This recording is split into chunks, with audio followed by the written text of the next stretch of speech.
on, man? This is They're good. Good. Anyway, my sister, I was thinking about this week because she died at 47. So I got thinking about, like, if she were alive, what would she even look like right now? 57. It's weird. She probably wouldn't look much different than when she was 47. wow. I got the silver hair gene. Never had any of that. So who knows what she might have done. But So happy birthday to Betsy. the kitchen Happy looks birthday, good, man. Huh? The kitchen looks good. Well, the cabinets in the microwave look nice, don't they? Yeah. They put on a dress shirt and everything to kind of spice it up a little bit, you know? So what a crazy thing. I got a call from a guy that watches our podcast. He says, "Hey, you guys are really good together, and you're both funny, and you have good stories, and you're interesting to listen to." He says, "But you ought to be, especially for you, Tony. You ought to be on doing this on the radio, not on YouTube." I said, "Oh yeah, On the well, radio? Does he have a connection for you at a radio station? yeah." He says that I have a really good face for radio. You got me. I did know it. You got me again. Well, that's my goal every day, is just to get you. That guy called me too, these listeners. Listeners or viewers? We should find out if we have more listeners versus viewers, or because you have to go to YouTube to watch and be a viewer. Yeah, well, we have the thing on Spotify, but I'm not sure if anybody's listening to it on Spotify or not. But it's not visual, correct? It's just audio. Yeah, because he says I have a really good face for radio.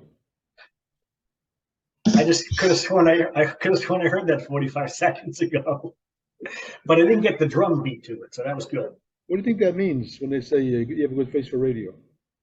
It means you're the kind of face that I don't want to see, and I don't have to if you're on the radio. That's what I thought, and now you just It's an insult. yeah, really. It's an insult or just a joke. Sometimes So people. in case you're a compliment, it says, "Hey, thank you so much." Call that guy back and act pissed off. Hey, I just figured something out. We call him up. I have a friend that is single again, and she's dating stuff, right? So she went on a date last night, and after dinner, the guy just says, "Let's get going." And he took it back to her house. He said, "Hey, there's no connection here, so." So she was upset about it. She says, "No, he did you a favor." Sure.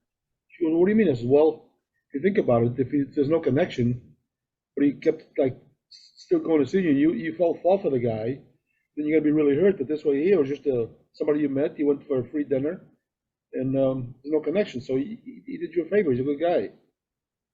She goes, "Well, I guess so." I said, "Well, I'm telling you, I agree with you. if you ask me for my advice, you might as well listen to it." I agree with you. Although, listen, rejection is tough. I heard something probably a couple of months ago. I wrote it down. It was so powerful. I was watching this webinar, and this guy said, the fear of rejection and the need for approval drives 99% of all of our behaviors. Wow. That crazy? Say that again. The fear of rejection and the need for approval drives 99% of our behaviors. Wow. 99%? That's a big number. Yeah, I was reading an article. In case you're doing your math, 99 is a big number. I was reading an article the other day that said that people that quote percentages, Yeah. they're only right about 78 or 75% of the time. I'm still coughing. My cold will be 5 weeks old tomorrow. Who will be old? It's hanging on. And it's not stopping me from going to work and doing my life, but the energy's not there. And I'm sick of coughing and sneezing and just feeling not 100%. How was your knee? My knee's good. Yeah? It's I'm not even quite 6 months out of surgery yet. And this heals for well over a year. And every knee replacement patient a year out says, this is the best thing I've ever done. So I can feel the difference. It gets a little stiff. It still stiffens up if it's stationary for a long time, like waking up. It's like, wow. But I'm good. I've been doing some walking regimen. I'll walk a bunch of miles this afternoon, and all that old. We forget. I talked about this the last podcast, but we're so crazy that we forget about what it was before this. Like I couldn't walk. Wow. I'll go out and walk 6 miles this afternoon, and it's crazy. It's awesome. So I must need to have a knee replacement because I can't walk either.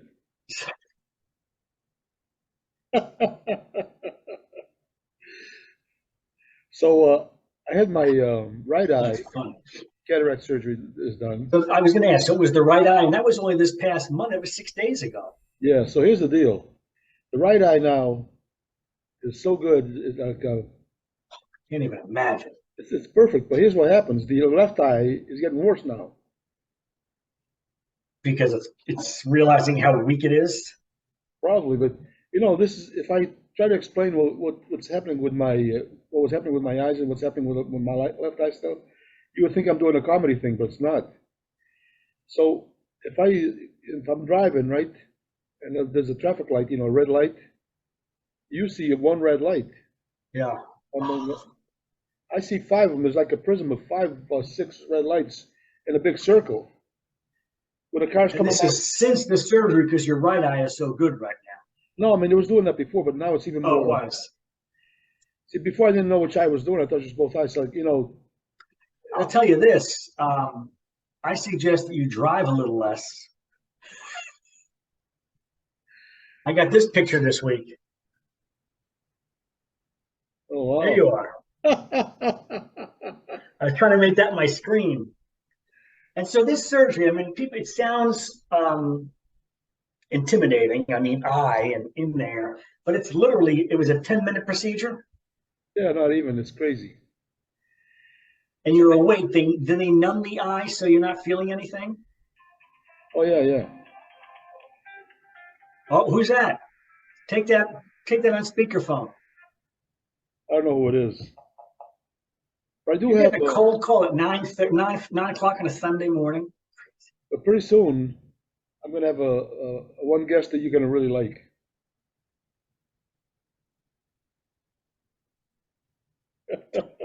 I'm sure. Yeah, and so the patch was on Monday. You came home. How long was the patch on? A couple days? No, just that day. Then.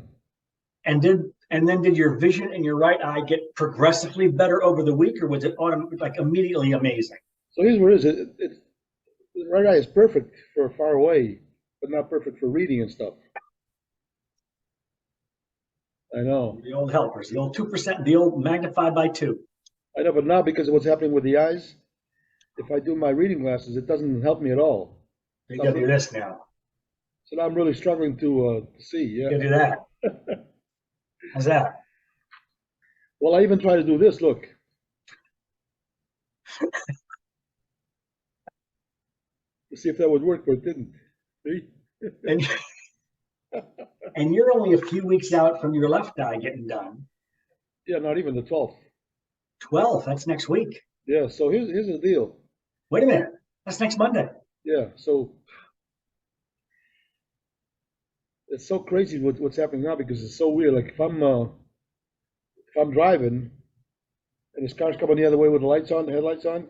Yeah. A big huge light on both sides with this prism stuff. It's like a circle with all this prism stuff. So for me to drive and be perfectly clear, I had to drive with my left eye closed. I told you it sounds like a routine, but it's not. It's a real thing. It's amazing. It reminds me of the news story I heard about the driver driving down the highway in the opposite lane. So he's going against rush hour traffic, and people are diving out of the way. And it was a helicopter news reporting this on the news, and his wife heard about it, and this was her husband's route home from work. So she calls him on the cell phone. She says, "Honey, be careful. There's one idiot out there driving the wrong way on the highway." He says, "One, there's hundreds of them." Boom. That was good. Wow.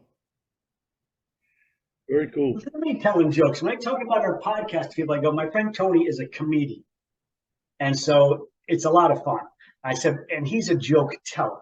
I said, I don't tell jokes, but I like to use humor in my conversations, in my presentations and stuff. But Yeah. it's 2 weeks in a row I've told a joke and gotten a laugh out of you. So I Look at better that, stop huh? right now. Look at you coming up like that. Stop while the getting's good. 2 for 2. 2 for 2. That's awesome, man. My goodness. I'm still talking baseball. I'm still thinking baseball.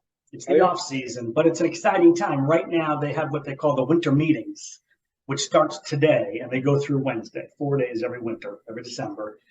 And it's a big media event. But what happens here is a lot of the free agents out there will sign with their next team next couple days. So all eyes are on Aaron Judge, who broke the single season home run record, American League home run record this year with the Yankees. And he carried the Yankees on his back the entire season. And there's quite a bit of speculation that he's not going to sign with the Yankees. It's going to be the next couple of days going to be fun for me if you're following baseball. So yeah, baseball is good. I'm cool, but I'm into football more than baseball. Everyone's into football and basketball and hockey. And quite frankly, for me, being in the Boston area, basketball and hockey have always been like my third and fourth of the four big sports. And ironically, the Bruins and the Celtics are like crushing it right now. So maybe I should flip that because the Red Sox aren't. So this might be interesting. Every day there's a new story about Tom Brady that people say that Right. it's all BS. Did you hear he got divorced? So here's the latest story. Either him or Belichick, one of them said, "This can only end in one way," which means he's going to be released from his contract is over after the season. So somebody said, and I'm not sure if Belichick said it or Brady said it, or somebody just said that because that he has to go there and play the last year. That has to happen that way. What is it? He has to come back to the Patriots to play as a Patriot his final year? Yeah.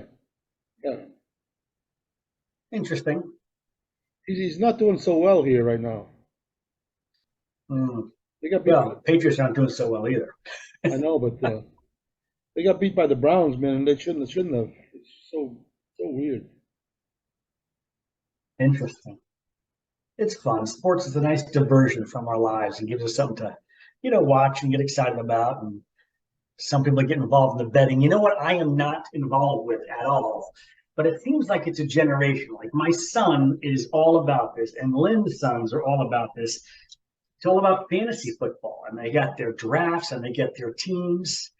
And I understand the concept, but I was with Derek and Sean last week over Thanksgiving. We were talking about the upcoming games. Patriots are playing that night. And I'm like, who are you rooting for in this game? And I realized that they're not. They're rooting for players and defense because it's their fantasy football team. And it really changes how people watch the sport. Oh, yeah. Fascinating. So, and I don't do it and I don't get it, but I can't believe, I guess I can believe how big this is. Like my son last year, 2 years ago, took a long weekend from work in Florida, flew back to Massachusetts for his fantasy football draft with a big party with a group of guys at this house. Right. He like flew in for this.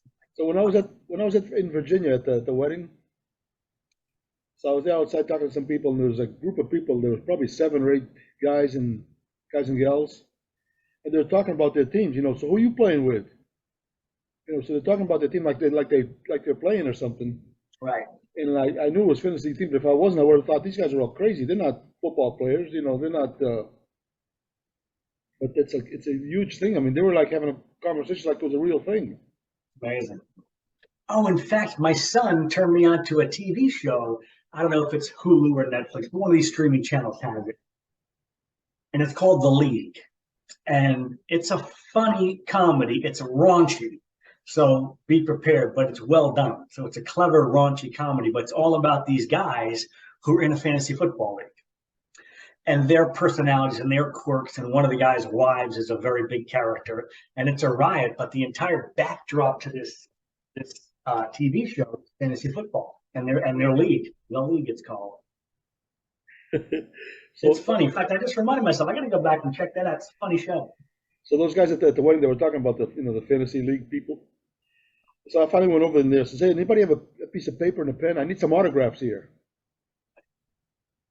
They looked at me like I was crazy. I said, well, all you guys, you're all awesome football players, and I just need some autographs. And at first they left, but then after a while they realized that maybe I was making fun of them. I'm not sure what happened. Amazing. I don't know. Whatever. You just reminded me of a story. Years ago, I was in New Jersey having lunch with a friend slash colleague of mine. Great guy. And he is good friends with Bart Oates. And Bart Oates was the center for the New York Giants, has 3 Super Bowl rings. Giants, Niners, and I forget who else. And so Bart joins for lunch. He's got this gigantic Super Bowl ring on. So it's my friend Joe, Joe O, and Bart and myself. And he knows I'm from the Boston area.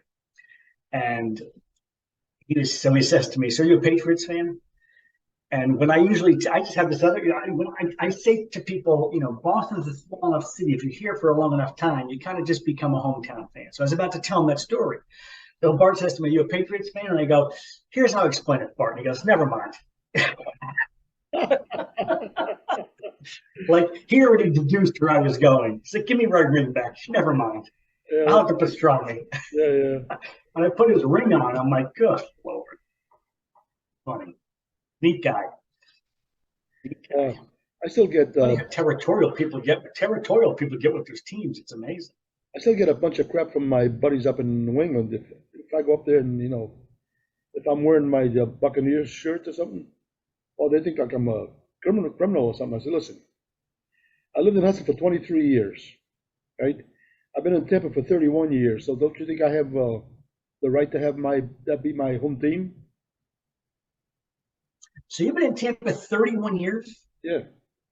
When people ask about this podcast and they ask about our friendship, I say he's been down there for, 12 or 15 years now. 31? 31, yeah. And you were in Massachusetts for 22. 23 or something like that, yeah. That's 53. There's 9 missing over there. Well, Santa Maria. There's 10 in Santa Maria, but there's also 3 in Phoenix. Oh, that's right. That's a lot of math. I can't do it right now in my head. See, in 3 years in Phoenix, I never. The Cardinals weren't my team. The Patriots were still my team. See, 3 years is not enough. This is a funny story. I just came up with it. I don't know why it hit me, because I was going to reach for my phone and bring up the calculator and add all those numbers together, so our viewership would know your age, which is none of their business. Oh no, it's not. But in case they're interested in my age, the 22nd of this month, they could send me a birthday gift. December 22nd? December 22nd, yeah. That's not your birthday, is it? Yeah. Oh, it is? Which is why you said people could send you a gift. Yeah. So I got this friend of mine, Josh. He's kind of a new friend. And I had taken him out work-wise to kind of show him what this company was doing. And we just totally connected, spent the day together. And he told a story. I'm using my iPhone for the calculator with a customer. I'll often say, I swear I use my iPhone as a calculator more than I do as a phone. And everybody kind of laughs. It's a little banter. And Josh says, I was taking a test, a math test in junior high school with a calculator. And the teacher said to me, you can't have your calculator doing the test. And Josh says, why not? And the teacher said to him, you're not going to have a calculator in your pocket the rest of your life. And sure enough, don't we all? Isn't that so funny? We all do, yeah. Amazing. And who would have ever thought that, we always have these jokes about, why do I ever need algebra when I'm going to use this? Who would have ever thought that 8th grade typing was the one class that we would use in our everyday life more than anything else we ever studied? So I went to vocational school, Assabet Valley.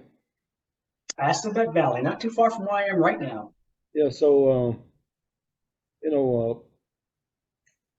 I took computer programming and data processing, whatever. So I learned COBOL, RPG2, BASIC, and Fortran, 4 different languages. Well, look at this kid from Santa Maria. I like it. So then, because we had to to put all the information in the computer, you have to have these IBM cards, and you have to push them through the key punch machine to put holes in them. Yeah. So it'd be good to be better at typing. So I signed up for a typing class over there, and so everybody else had already been there. But I get in 2 weeks later, so it says, "So have you ever typed before?" She says, "Oh, I can type 100 words a minute." She goes, "What?" I says, "Yeah, if you give me enough time." 100 words a minute. Give me enough time. Pretty much. Stephen, I know you love Stephen Wright. That was one of his old ones when the police pulled him over. He says, "Don't you know the speed limit is 65 miles an hour?" He goes, "I wasn't going to be out that long." I know. Yeah, his mind is really cool. Clever, clever. About the time that he was going to his house, and he had his car keys in his hand, and he tried to open the door with the car keys. Mm-hmm. And the house started up. So he took her for a drive, right? So now the cops pulled him over and says, "Hey, what's going on?" He says, "I don't know what's going on, but what are you sitting, what are you doing over here on my lawn? Get off my lawn." Get up. Was he the one who said, "Why do we park on the driveway and drive on the parkway?" I don't know, but Classic. He's clever. he was clever, yeah. So he went for a job interview, right? So he said to the guy, "Hey, if you're driving at the speed of light and you turn your lights on, will they do anything?" Oh. He says, "I don't know." He says, "Then I don't want to work for you."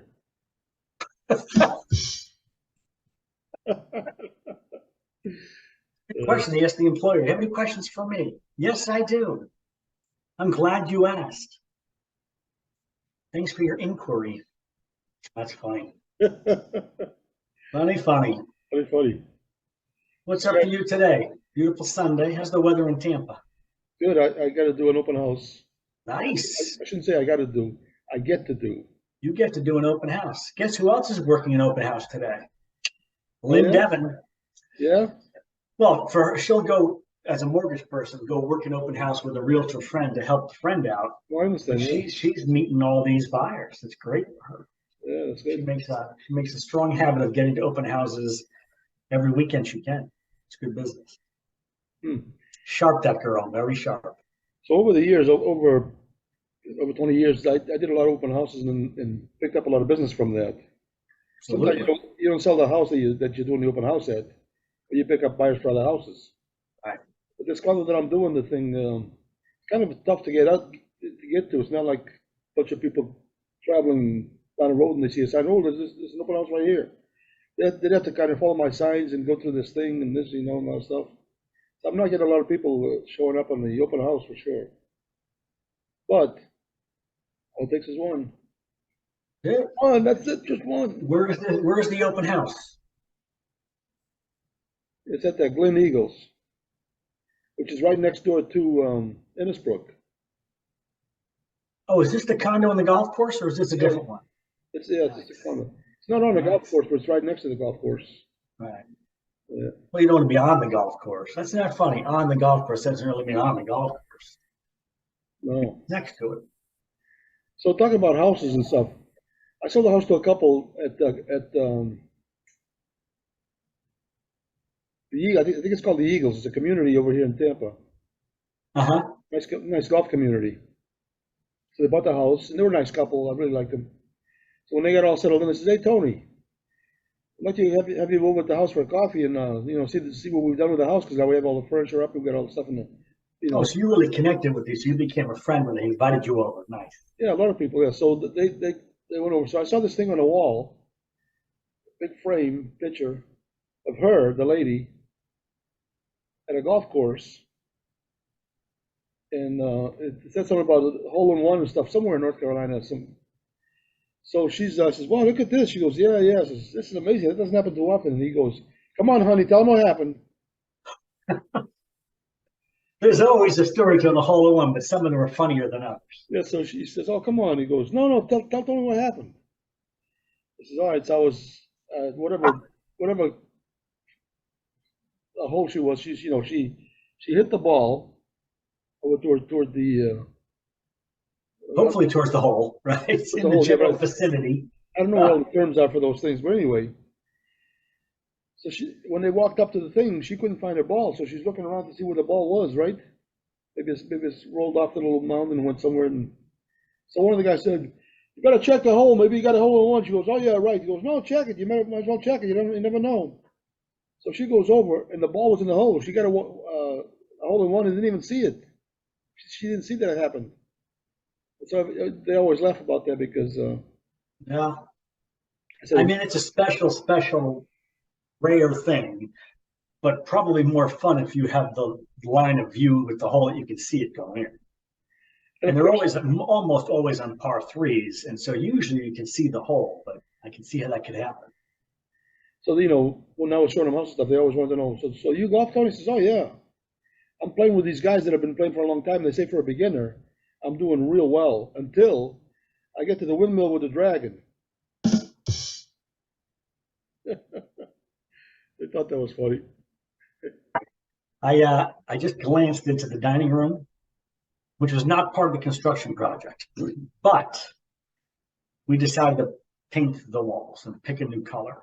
Oh, nice. And we were talking about it, and we had color swatches, and not just the dining room, it's also the staircase that goes upstairs and the upstairs hallway. So there's a lot of space that needs to be painted.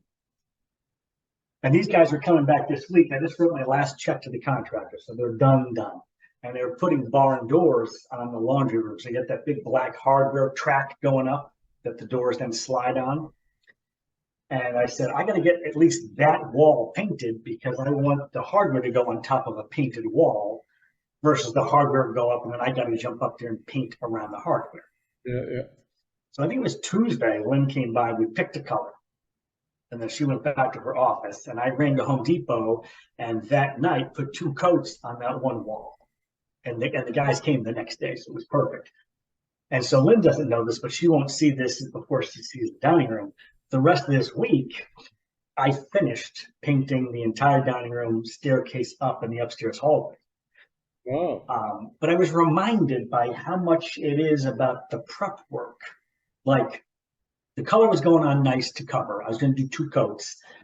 And I spent time with the painter's tape, taping off all the doorways and taping off everything.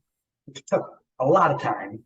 And then you got to, I guess they call it cutting in with a brush. You get the color and you go around the edges so that you can, when I finally got to it with a roller, was it yesterday or the day before? Friday afternoon for the first time. That's a piece of cake. And I just remember all these painters I met over the years always talked about it all in the prep work. Because the actual rolling on was pretty quick. But I had some alcoves up on the stairs and I had a ladder leaned away. It was kind of a little funky, but I got it all done. I got here this morning for the sake of the podcast in the new kitchen, and all I got to do now is pull off all that painter's tape. And it looks great. You want to see the color? Take a peek. Oh, yeah, there's the color. Oh, there you go. Kind of a gray, green, slate. So we go to the podcast in the dining room. So the company that you work for, did they do your kitchen? No. I was asking for referrals, and a good friend of mine who's referred so many people to me knew these guys and said, and I was trying to I think I'm like most people. I want to talk to 3 or 4 builders. I want to get 3 or 4 prices. You couldn't do it. I had 3 people come look. One of them was a friend, and 2 of them never called back or came back, including the friend. So these 2 guys, I call them Joe and Joe, mostly because that's their 2 names. It was great. They did a terrific job. I became, one guy's local, one is not. And so I became really friendly with the Joe who's local. I mean, we're going to be buddies moving forward. And it was great. I mean, it was not without, some situations, but basically done. Now I got that painted. I got a few more things I'm doing. After my quest for breakfast, I'll leave here and go try to find some place to have breakfast and come back and work all afternoon. Nice, huh? Getting fun. Beautiful. I'm trying to show you with the podcast, I was going to reverse this to the window side because I don't think I told you the stained glass story. But I could Did I tell you the stained glass story? Oh yeah, it's one of the podcasts. Okay. So I was going to show it to you today, but there's too much light coming in, and it like blurred out the whole screen. But to do that another time. But that was a fun story, which involved Joe the builder, because he was here when the building inspector came by. So in a case like that, if you showed it to me now, I'd have to close my left eye to see it right, because otherwise it would be like. As would our viewership, because it's too much. In fact, it's so bright that you couldn't even see the windows. It'd just be a bunch of light. Yeah. So, oh my goodness! So I hope your open house goes really well today. I got a good feeling about this. Is Jason coming by to help you out? Oh boy. Did I tell you about that? As a realtor, would you welcome a person who you like as a mortgage person to come by and just kind of be around and help you and talk to your people? Oh, sure. Yeah, of course. See that? That's what Lynn's doing today also. Smart. So when Jason, one time Jason saw it, because I sent out these emails to the agents in my office and stuff, 78 of them or something. So he showed up at the open house with one of his buddies.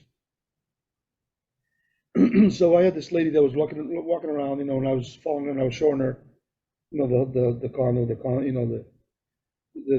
closet is one of these unbelievable things and stuff. So I even asked her, says, "Hey, do you have a realtor that's helping you find what you need?" She goes, "Oh, yes, I do." I said, "Okay, just wanted to let you know in case you didn't, I could offer my services." So I already knew she had a realtor, so I'm not going to try to, flaw her. So when she was leaving, Jason got up, says, "Ma'am, can I get you to sign in for on the log there?" And number one is it's my open house, not his. He wasn't working. That's right. That's my log, and she doesn't need to be on it, right? Right, and he doesn't have to be doing that. That was rude. So I was like, "What the heck?" So then he called me a couple of days. "Hey, how did the open house go?" I said, "Listen, I'm glad you called. I want to tell you something. When you go to somebody's open house, even though you're a realtor, you don't start talking to people like it's your open house and you're the realtor that's." So I had a lady that I was talking to, and when she was leaving, you started talking to her and asked her to sign the log and stuff. She goes, "Yeah, but I got you a lead." I says, "You didn't give me a lead. She has a realtor that she's working with. I already knew that. You didn't know that, but it's not your job to be doing that." You got me a turned off customer is what you got me now, right? So I told him, I said, "You are out of line by doing that." So he said, instead of saying, "Tony, I'm sorry, dude, I didn't mean to do that. I'm sorry." He kept saying, "I don't know why you're mad at me. You should be thanking me. I got you a lead." I said, "You didn't give me a lead. You were talking to somebody you shouldn't be talking to. You weren't there to do that. You weren't there to work the open house. I mean, what's the matter with you? You don't get that?" You got to a point where I says, if you can't understand that, and you instead of saying that I need to thank you, instead of saying I'm sorry that I did, I shouldn't have done that, then we got a problem, man. I think we're done here because this is done. That's pretty disconnected. Have you resolved this yet or no? No, because I told him, I says, "Don't come to my open houses anymore because you're not there to work." And for you to still not understand that I'm saying what you're saying to me, what I'm saying to you was that you were out of hand. So for you to say that I should be thanking you instead of you apologizing for doing that, you're all wrong on this one. So and ironically, your whole friendship started as a misunderstanding from another open house, which is a great story. I even said to him, maybe I was right, and it was you at the old open house. You just didn't want to admit it. Maybe you were like, maybe that was you. Oh. And he didn't deny it either. So maybe that's what happened, Well, listen, I hope that you guys can resolve this and bring it back together for no other reason that we need someone who can come onto the podcast once in a while and curse. Yeah, but I don't know. The guy I met this guy who was a rock and roller years ago. Just a cool guy. And I ran into him the other day and I said, "Hey, I haven't seen you in like, I don't know, 20 years or years." He goes, "Yeah, I haven't been doing much, but so I says, "What are you doing?" I said, "I've been doing a podcast and I'm, still doing real estate and stuff." He goes, "Oh yeah, podcast." So it's, starts talking because he's an old musician, and he's just a cool guy. I think you'd like Nice. him. So Nice. he said, I'd love to do that. I says, sometime if you want, I can bring you in, 10 minutes into it or something. You can be a guest and we can talk some music. He goes, "Oh yeah, man, yeah." So speaking of music, and we'll wrap this up because we're getting close. Oh yeah, we're very close. I'm not sure if it was our last podcast or if the one that didn't get recorded. Remember what you said, Drops of Jupiter? And I'm like, oh yeah, Train. Remember that band? Yeah, yeah, yeah. And I forget if this is recorded enough, but my comment to you was, I have that album, and I know that song, and like many albums, I still use the word album in my iTunes library. I've never heard the rest of the album. I go, I bet that's a really good band. And so I Yeah. went back that day to not Drops of Jupiter. That was the second album. Their first album had Meet Virginia. That was the opening track.